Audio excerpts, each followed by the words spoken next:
So dahil nagloko yung ating editing app na ginamit, hindi nakuha yung video na to na isinali ko dun sa editing. Kaya i-upload natin itong video kung saan pinakawalan na natin sila sa ating release point. Yan, pinakawalan na natin sa oras na pagdating natin doon, nagpahinga lang tayo ng 5 minutes. So, hindi na sila rumonda ng matagal. Dire-diretso lang sila sa paglipad papuntang gawi doon sa ating bahay, no? So, after natin ma-releasein dyan, di na tayo nagtagal dyan at umuwi na din tayo. So, akala ko hindi talaga sila nakauwi dahil pag-akyat ko ng bahay, ng rooftop,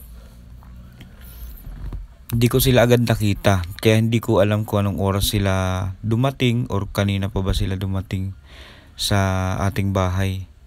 Dahil hindi ko sila nakita agad. Pero kabado talaga ako ng sobra niya nung pag-uwi ko sa bahay, wala pa sila kasi malapit nga lang yung release point natin sa ating bahay.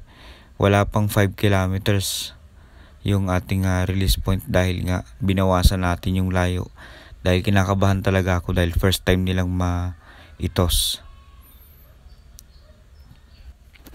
So yung pagtutos ng kalapati ay ginagawa natin para masubukan yung homing instinct ng kalapati na hawak natin.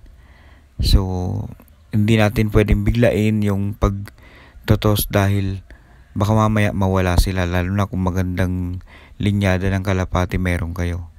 So nakapanghinayang. So sa kanila kasi nanghihinayang ako kung mawala sila dahil napamahal na sila sa atin.